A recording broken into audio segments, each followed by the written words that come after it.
بے شک دنیا کی ظاہری آسائشیں بہت جلد سمجھ میں آنے والی شے ہیں، لیکن باطن کے راز کوئی نہیں جانتا۔ میں بھی نہیں جانتی تھی کہ میرے خاوند کی اتنی دولت، کاروبار، کاریں اور کوٹھیوں کا مالک کون ہوگا۔ تبھی میری شدت سے خواہش تھی کہ ان سب چیزوں کا اصل وارث میری ہی کوکھ سے جنم لے۔ شادی کے 5 سال تک اولاد نہ ہوئی تو ہم نے کچھ محسوس نہ کیا۔ یہ وقت ہنستے مسکراتے گزر گیا۔ آس بندی رہی کہ جلد یا بدیر اللہ تعالیٰ کا کرم ہوگا اور میں ماں بنوں گی۔ میں دعا میں ہمیشہ اولاد نرینہ کی تمنا کیا کرتی تھی۔ میرے خاوند کو بھی اولاد کی خواہش تھی، لیکن وہ اس خواہش کے پیچھے اس قدر دیوانے نہیں تھے، بلکہ مجھے بھی سمجھاتے رہتے تھے کہ افسردہ نہ رہا کرو، خود پر ہمہ وقت اس محرومی کو طاری نہ رکھا کرو۔ ہمیں اگر ابھی تک اولاد نہیں ہوئی ہے تو اس میں مالک حقیقی کی کچھ مصلحت ہوگی۔ میرے شوہر دل کے سخی تھے۔ سسرال والے انہیں اکساتے تھے کہ لاکھوں کے مالک ہو، دوسری شادی کر لو، لیکن وہ یہی جواب دیتے کہ خدا نے چاہا تو اولاد بھی اسی شریک حیات سے ہوگی۔ میں بلقیس پر سوکن نہ لاؤں گا۔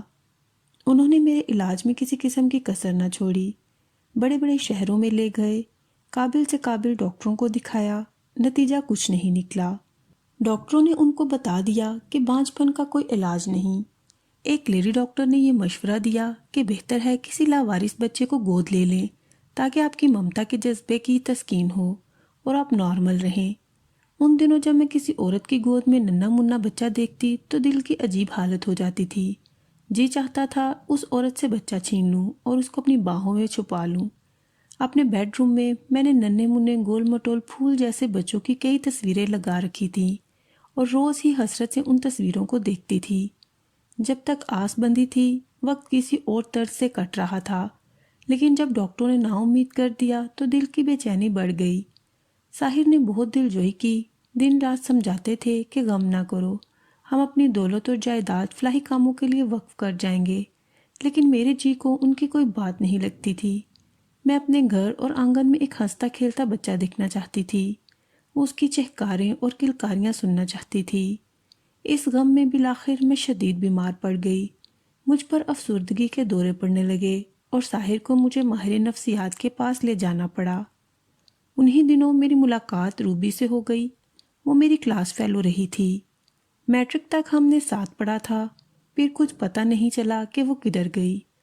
آج اچانک اس کو کلینک پر دیکھا تو پہلی نظر میں پہچان نہ سکی۔ اس نے نرس کا لباس پہن رکھا تھا اور قدرے موٹی ہو گئی تھی۔ اس نے مجھے دیکھتے ہی پہچان لیا اور بڑی گرم جوشی سے ملی۔ جب میرا حال احوال سنا تو کہنے لگی، میری ایک واقف آیا بڑے اسپتال میں کام کرتی ہے، میں اس کے ذمہ یہ کام لگاتی ہوں کہ کوئی لاوارث بچہ اسپتال میں جنم لے تو ہمیں اطلاع کر دے۔ دراصل ایسے بچوں کو گود لینے کے خواہش مند لوگ پہلے سے ہی اپنا نام پتہ لکھوا جاتے ہیں۔ ایسے بچے کبھی کبھار اسپتال کے پالنے میں کوئی چھوٹ جاتا ہے، لیکن گود لینے والوں کا تانتا بن جاتا ہے۔ میرے دل میں امید کا چراغ روشن ہو گیا۔ میں نے اصرار کر کے اس سے آیا کا پتہ معلوم کیا اور اسی رات آیا کے گھر چلی گئی۔ وہ ایک ادھیڑ عمر عورت تھی۔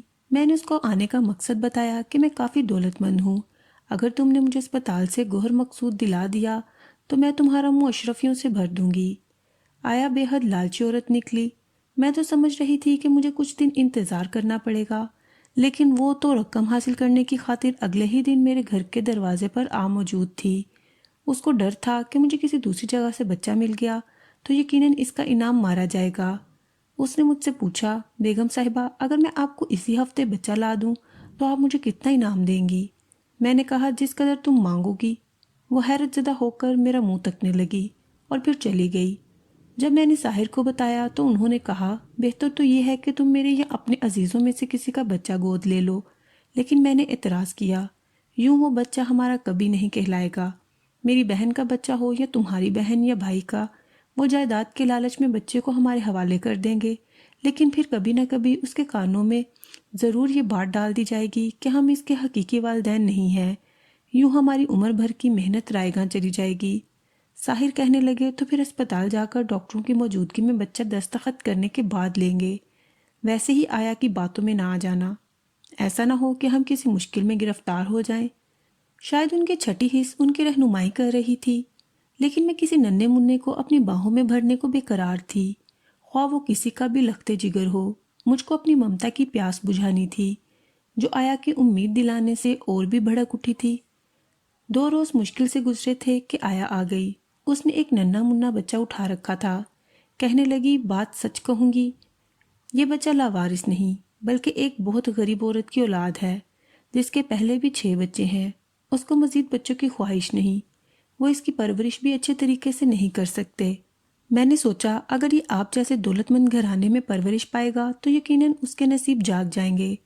بچہ بہت پیارا تھا، میں نے اشتیاق سے بچے کو گود میں بھر لیا۔ اس کے وجود کی گرمی نے میرے دل کو پگھلانا شروع کر دیا۔ برسوں سے جس لمحے کو میں ترس رہی تھی، بالآخر وہ لمحہ آ ہی گیا تھا۔ میں نے آیا سے مزید سوالات نہ کیے، بس اسی قدر پوچھا کہ کتنا انعام چاہیے تمہیں۔ وہ بولی 30,000۔ میرے لیے 30,000 کی کوئی حیثیت نہ تھی، لیکن اس کے لیے 30,000 لاکھ کے برابر تھے۔ اس وقت 1 روپے کی قیمت 1,000 کے برابر تھی۔ روپیہ اس قدر بے قیمت نہیں ہوا تھا۔ میں نے رقم اس کو پکڑا دی، وہ دوبارہ آنے کا کہہ کر چلی گئی۔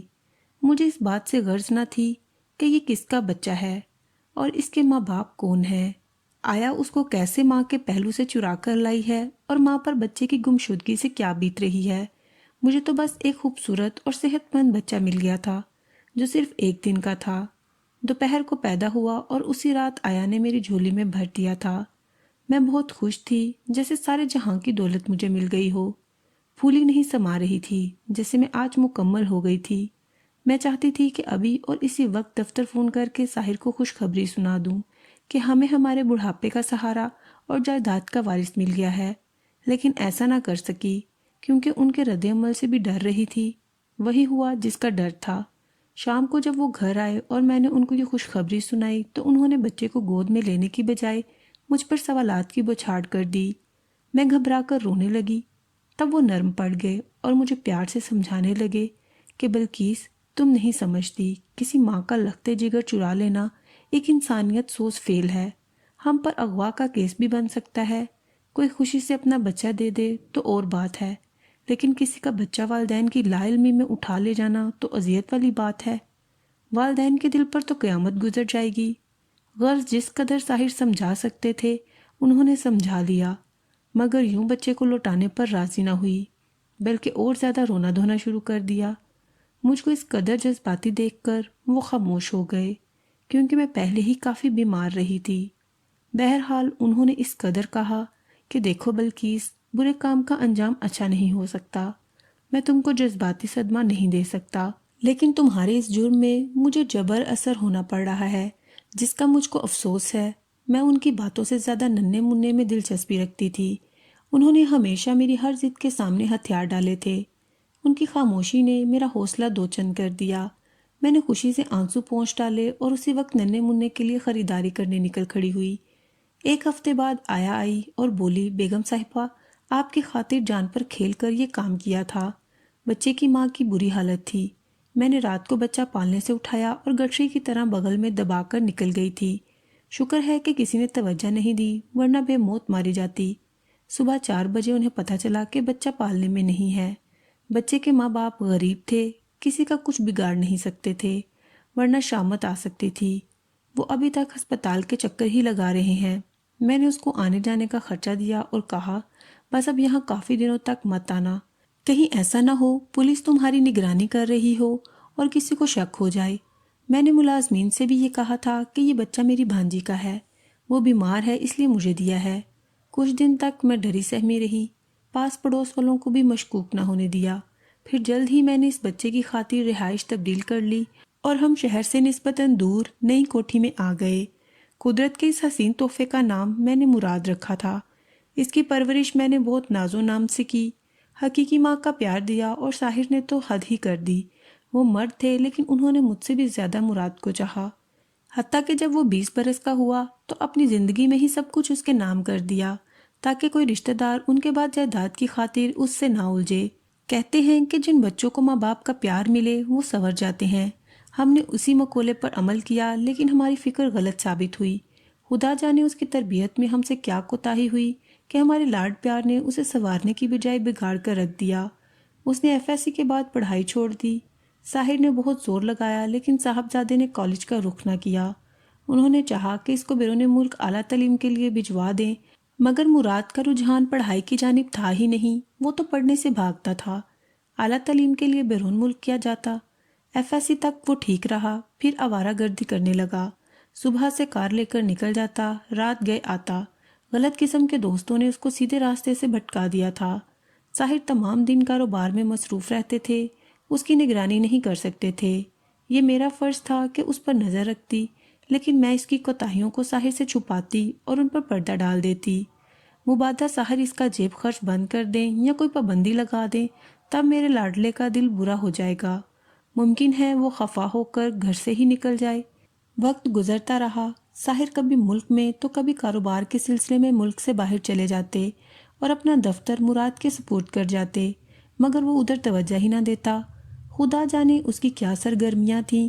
انہی دنوں ساحر علیل ہو گئے، کافی دن اسپتال میں رہے۔ رشتہ دار چہم گوئیاں کرنے لگے کہ خدا جانے مراد کو لے کر پالا ہے یا ان کا اپنا بیٹا ہے۔ جب تک میرے شوہر زندہ رہے اس کے لیے کماتے رہے اور اس کے لیے سوچتے رہے، حالانکہ ان کی صحت جواب دے چکی تھی۔ پھر بھی وہ 3 برس اپنی قوت ارادی سے کام کرتے رہے۔ 3 برس بعد ان کا انتقال ہو گیا اور سب کچھ مراد کے ہاتھوں میں آ گیا، مگر وہ کاروبار کی باریکیوں کو نہیں سمجھتا تھا۔ اس کو کام کا تجربہ تھا اور نہ ہی اس میں دور اندیشی اور فراست تھی۔ جلد ہی سرمایہ پانی کی طرح نشیب کی طرف جانے لگا۔ رفتہ رفتہ کاروبار اس کی غلط منصوبہ بندی اور لاپرواہی کی نظر ہو گیا۔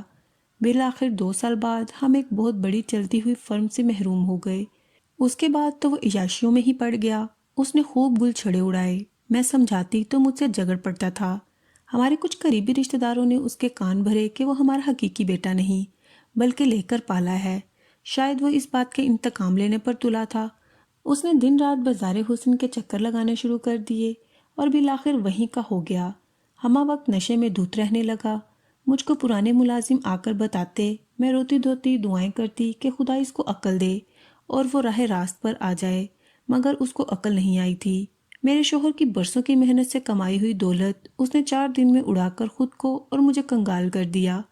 دولت کی اپنی شان ہوتی ہے، یہ ہو تو طمانینت رہتی ہے کہ ایسے انسان کو کسی کے آگے ہاتھ نہیں پھیلانا پڑتا، کسی کی محتاجی نہیں رہتی۔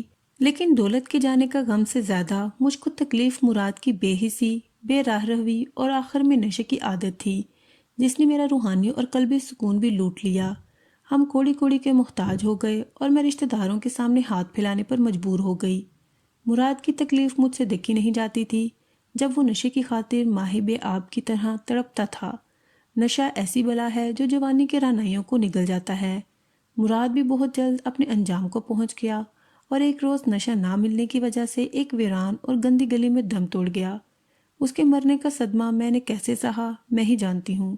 میں نے اس کو ایک دن کا پالا تھا، اس آس پر کسی ماں کا لخت جگر چھینا تھا کہ ہماری دولت جائیداد کا وارث ہوگا، لیکن شاید ہمارے نصیب میں اولاد کی خوشی نہ تھی بلکہ اولاد کے روپ میں تباہی لکھی تھی جو آ کر ہی رہی۔ اولاد ماں باپ کے بڑھاپے کا سہارا ہوتی ہے۔ آج جب کہ بڑھاپا 2 دھاری تلوار کی طرح مجھ پر جھک آیا ہے، میں بے سہارا اور بے آسرا ہوں۔ نہ خاوند رہا، نہ جائیداد اور نہ ہی بیٹا۔ جس کی خاطر میں نے اتنے دکھ سہے وہ خوشی بھی مجھ سے چھین گئی۔ آج میں اس نتیجے پر پہنچی ہوں کہ ضروری نہیں اولاد بڑھاپے میں کام آئے اور جائیداد کی وارث ہو۔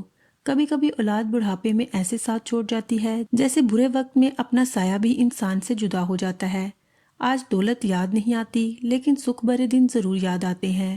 بڑھاپے میں دال روٹی کی محتاجی ایک عذاب ہے، لیکن اس سے زیادہ دکھ اس بات کا ہے کہ مراد بھی میرے پاس نہیں ہے۔ قدرت انسان کو اس کے اعمال کی سزا دیتی ہے۔ اگر میں نے مراد کو جائز طریقے سے حاصل کیا ہوتا تو مجھے یقین ہے کہ آج وہ میری روح کا چین اور زندگی کا سکھ بنتا، لیکن میں نے کسی کا لخت جگر جدا کر کے اپنی گود بھری تھی، اس لیے یہ خوشی مجھ کو راس نہیں آئی۔